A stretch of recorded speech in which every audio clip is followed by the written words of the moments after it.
Kolhapur church council या संस्थेला 100 वर्ष पूर्ण होत आहे.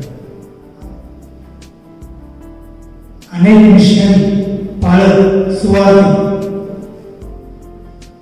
अशा अनेक लोकांनी कोल्हापूर चर्च पासून कारभार सांभाळा. अशा अनेक कार्यकर्त्यांच्या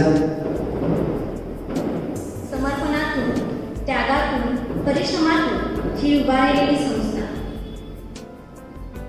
परमेश्वराने आतापर्यंत सांभाळली त्याबद्दल मित्रमंडळ मंडळीतर्फे परमेश्वराच्या नावाला मान, सन्मान आणि गौरव असतो. कोल्हापूर चर्च काउन्सिलच्या पुढील वाटचालीस विक्रमनगर मंडळीतर्फे हार्दिक शुभेच्छा.